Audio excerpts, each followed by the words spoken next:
150-meter Longline vessel departs a sub-Antarctic port, heading for freezing deep-sea grounds where colossal squid may roam. The coastline dissolves into mist as the ship commits to the Southern Ocean's hostile mix of swell, wind, and ice. Hours offshore, temperature charts and current maps replace landmarks as the crew navigates toward deep polar trenches. In the briefing room, they review photos and diagrams of colossal squid, creatures few humans have ever seen intact. Individuals may reach lengths over 10 meters, heavy enough to turn ordinary gear into brittle wire in seconds. Tentacles ringed with hooks and a parrot-like beak demand heavy industrial circle hooks and reinforced Longline hardware. On the stern deck, the Longline drum stands ready, its steel core wrapped in kilometers of deep-sea mainline. Frozen toothfish and oily pelagic chunks begin to thaw, each destined to hang as a glowing scent trail in the dark. Buoys, weights, and branch lines are staged in strict order, forming a vertical ladder into near-freezing darkness below. At the captain's signal, the first section goes over, committing steel and bait to a blackwater world few cameras ever see. Beneath the waves, hooks and baits sink past snow-like flurries of marine snow toward the deep, scattering layers. Soon the Longline hangs suspended like a metallic spine, each hook a tiny glint in the empty blue-black water column. Small deep-sea fishes and lantern-lit plankton drift between hooks, tiny lives oblivious to the industrial system around them.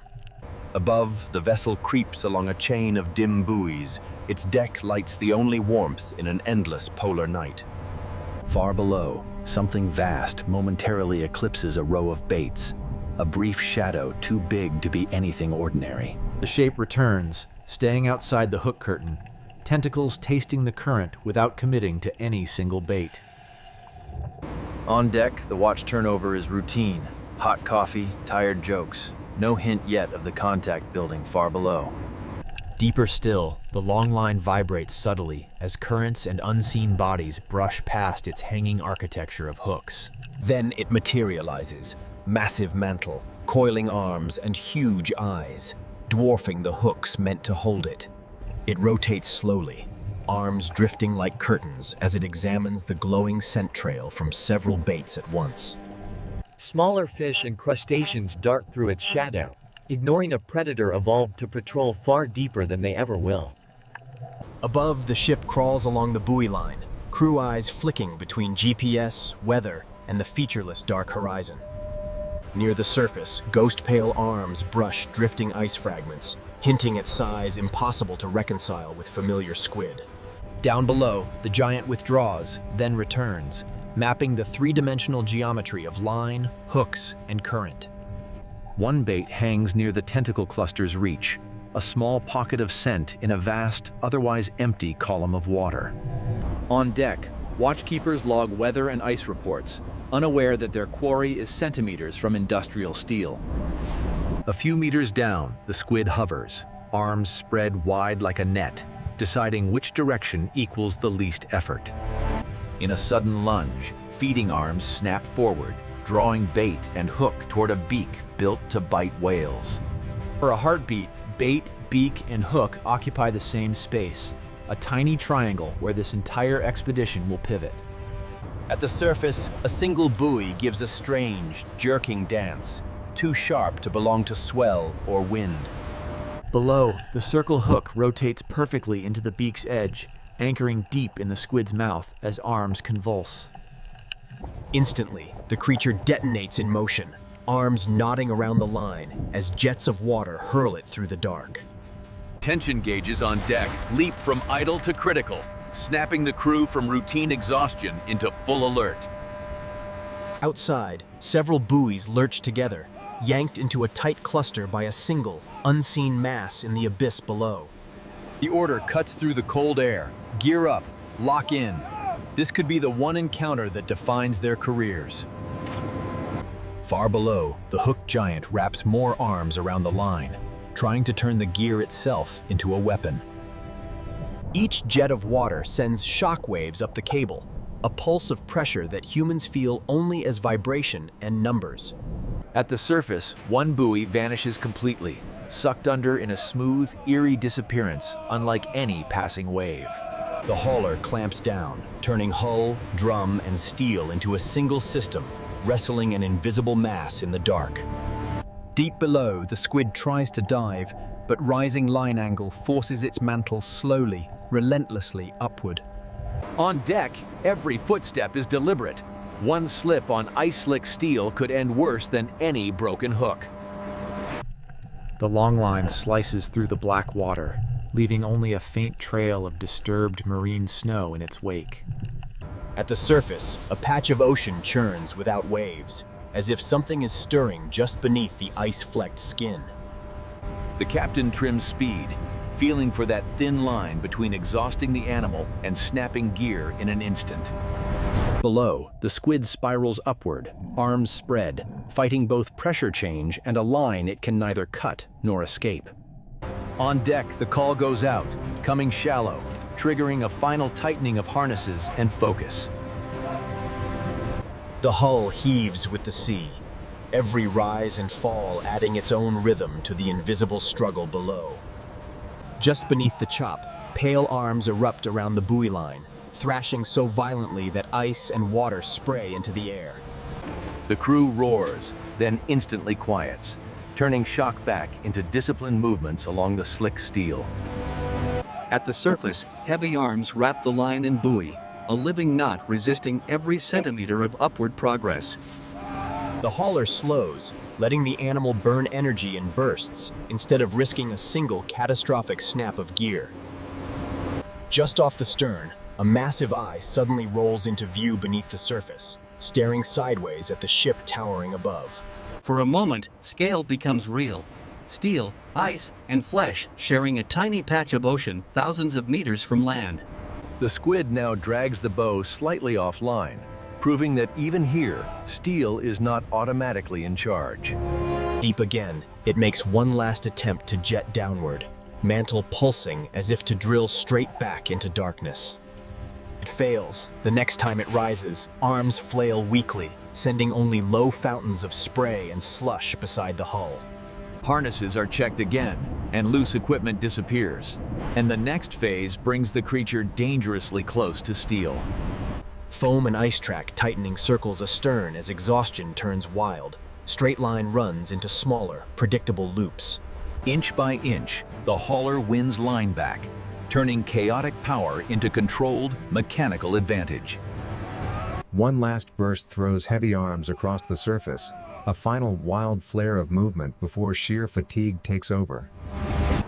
When it settles again, movements are slower, heavier, still dangerous, but no longer explosive. On deck, heavy straps and taglines are laid out, turning a nightmarish silhouette into a technical lifting problem. The captain noses the hull alongside, matching drift and swell so the catch holds steady along the starboard side. In a final reflex, the squid flares its arms outward, mantle ballooning, making itself look even larger than it already is. That display drains the last reserves.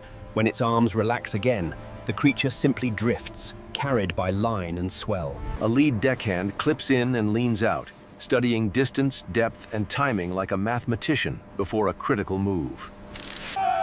On a shouted count, the first strap drops, sinking under the mantle as a wave lifts tons of flesh toward the hull. A second strap follows around the rear mantle, ensuring its weight will ride on fabric rather than fragile tissue alone. With both straps set, the hauler and crane take over, trading raw tentacle power for controlled vertical lift. As tension comes on, arms billow once more at the surface, a last slow-motion flare before gravity wins. Now the squid hangs partly clear of the water and ice cascading from its mantle as it swings toward the deck. On deck, all eyes track the load. Too fast, something tears. Too slow, waves could slam it back against the hull. Steel shudders as tons of deep-sea flesh leave the ocean completely, transferring onto reinforced points built for this moment. Bit by bit, the crane swings the carcass inboard, revealing just how much deck space one animal can command. When it finally touches down, arms spill across the steel, turning the stern into a map of suckers and pale flesh. Even now, occasional twitches remind the crew that a stray limb could still sweep a leg from under them. From ground level, the mantle rises like a pale tower, dwarfing kneeling crewmen working around its base. An overhead shot reveals just how much territory it claims. A single body occupying nearly the full width of the stern. Measurements begin immediately. Length and girth here are more than curiosity. They shape value, stories, and careers. With the animal finally still, the hook and leader are removed carefully to preserve both safety and mantle quality. A wide shot captures the scene, towering superstructure above. A single improbable invertebrate sprawled across the steel stage. First cut separate head and arms from the mantle, turning an alien form into sections that fit tables and markets. As skin peels back, pale, firm flesh appears, a thick canvas destined for rings, strips, and slow-cooked dishes. From a low angle, thick mantle slabs tower over kneeling crewmen, working them into manageable portions. Each slab is lifted with fabric slings, avoiding tears or bruises that could compromise texture and final price. On stainless tables, trimmers remove outer membrane and tough edges, revealing uniform, export-grade squid meat.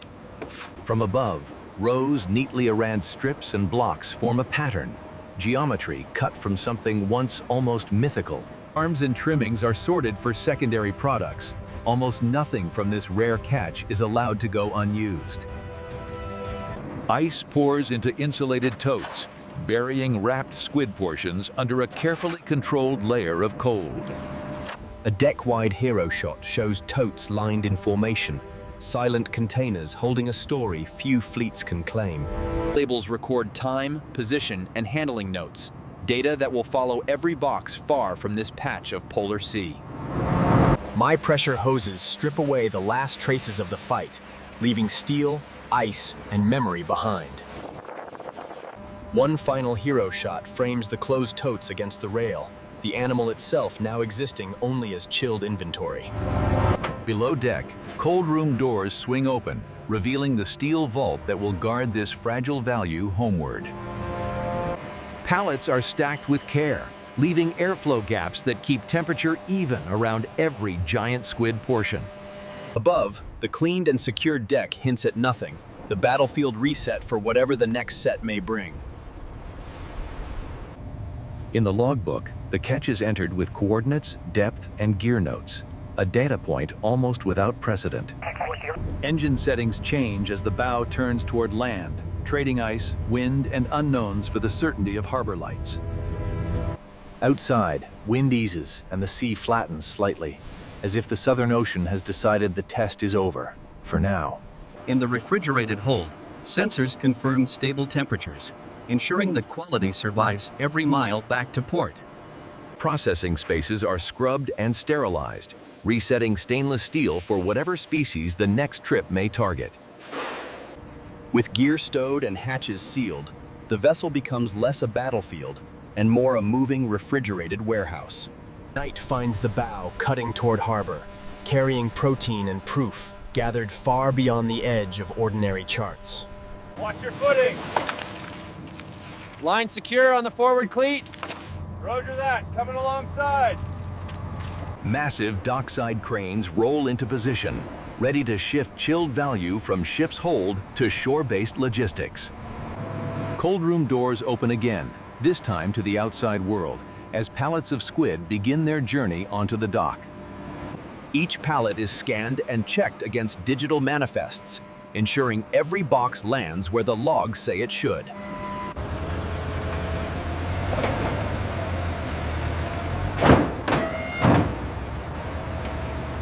Inside, cold air spills out as pallets slide into place, extending the unbroken chill chain toward inland markets.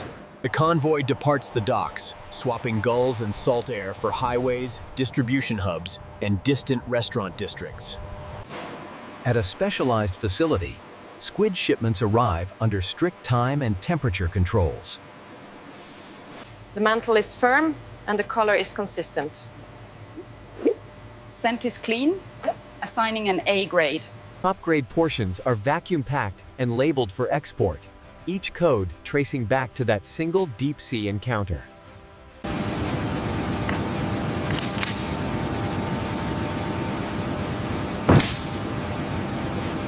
The polar vessel shipment, all the documentation is attached right here. Very good. We'll take it from here. With practiced precision, he trims and scores the flesh, preparing it for a tenderness that belies its brutal origin.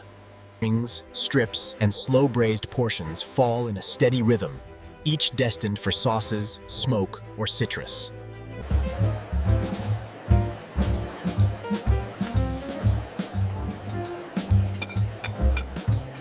Look how easily the knife goes through. Oh, that looks absolutely delicious. It melts in your mouth. So that's the ship that caught this magnificent creature. Incredible, isn't it? To the Mesocoteuthis.